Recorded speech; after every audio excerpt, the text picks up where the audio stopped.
Bonjour, nous sommes le mardi 2 juin 2026 et le sujet est l'américain Dell qui présente son laptop XPS 13. On avait vu ça il y a quelques mois. Dell avait arrêté sa gamme XPS pendant un an avant de la reprendre. Ici, c'est un laptop ultra léger, 1 kg sur la balance, avec une diagonale de 13,4 pouces. Nous verrons les specs par la suite à partir de 599 $ pour les étudiants et pour les autres, c'est à partir de 699 $ en différentes déclinaisons.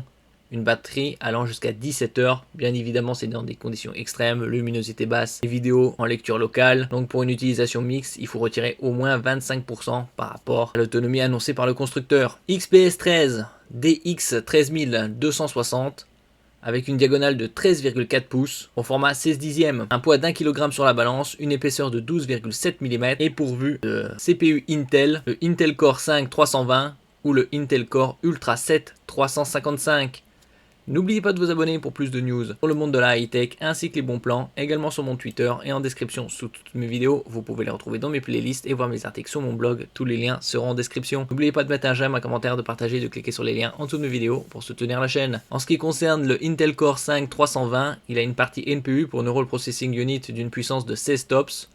TOPS pour Trillion Operation per Second, c'est-à-dire milliers de milliards d'opérations par seconde. Tandis que le Intel Core Ultra 7 355, lui, il a une section NPU de 49 TOPS. Côté RAM, il y a différentes déclinaisons, ça va de 8 jusqu'à 32 Go en LPDDR5X 7467 MHz, LP pour low power, basse consommation, DDR5X plus véloce que la DDR5 classique. 8 Go c'est très léger, vaut mieux tabler au moins sur du 16 ou 32, on verra par la suite quand ce sera disponible dans l'Hexagone au niveau des prix. Et jusqu'à 1 Teraoctet de stockage en PCI Express Gen 4. Le PCI Express Gen 4 permet des débits jusqu'à 8 Go par seconde en théorique. Les SSD les plus performants en lecture et écriture, c'est 7,5 et 7 respectivement. Côté dalle, donc 13,4 pouces, format 16 dixièmes, 2560 par 1600, touchscreen, c'est-à-dire tactile, avec une fréquence de 30 à 120 Hz. Une très bonne luminosité de 500 nits, une couverture DCP-3 de 100%, Dolby Vision et également la certification Display HDR 400. 400 c'est le niveau de luminosité. Donc une autonomie allant jusqu'à 17 heures avec une batterie de 52 Wh. Ici différents points de vue sur ce ultra laptop, 1 kg sur la balance. Très haute définition, tactile et 120 Hz. Donc bien évidemment différentes déclinaisons au niveau des capacités de RAM. Il vaut mieux tabler sur du 16 ou 32, surtout que ce sera intégré. Par exemple, du 32 Go en LPDDR5X avec 512 Go, c'est une bonne config.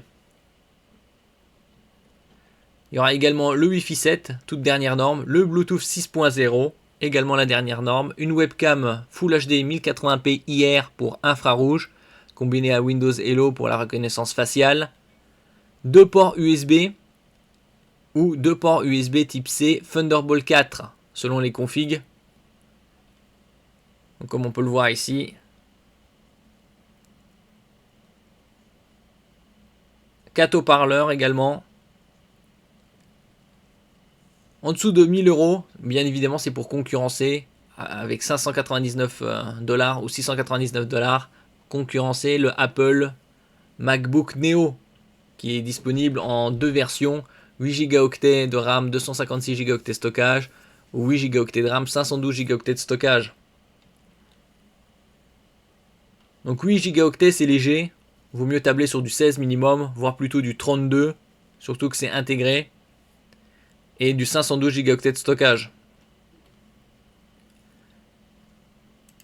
Merci pour votre écoute, et à la prochaine.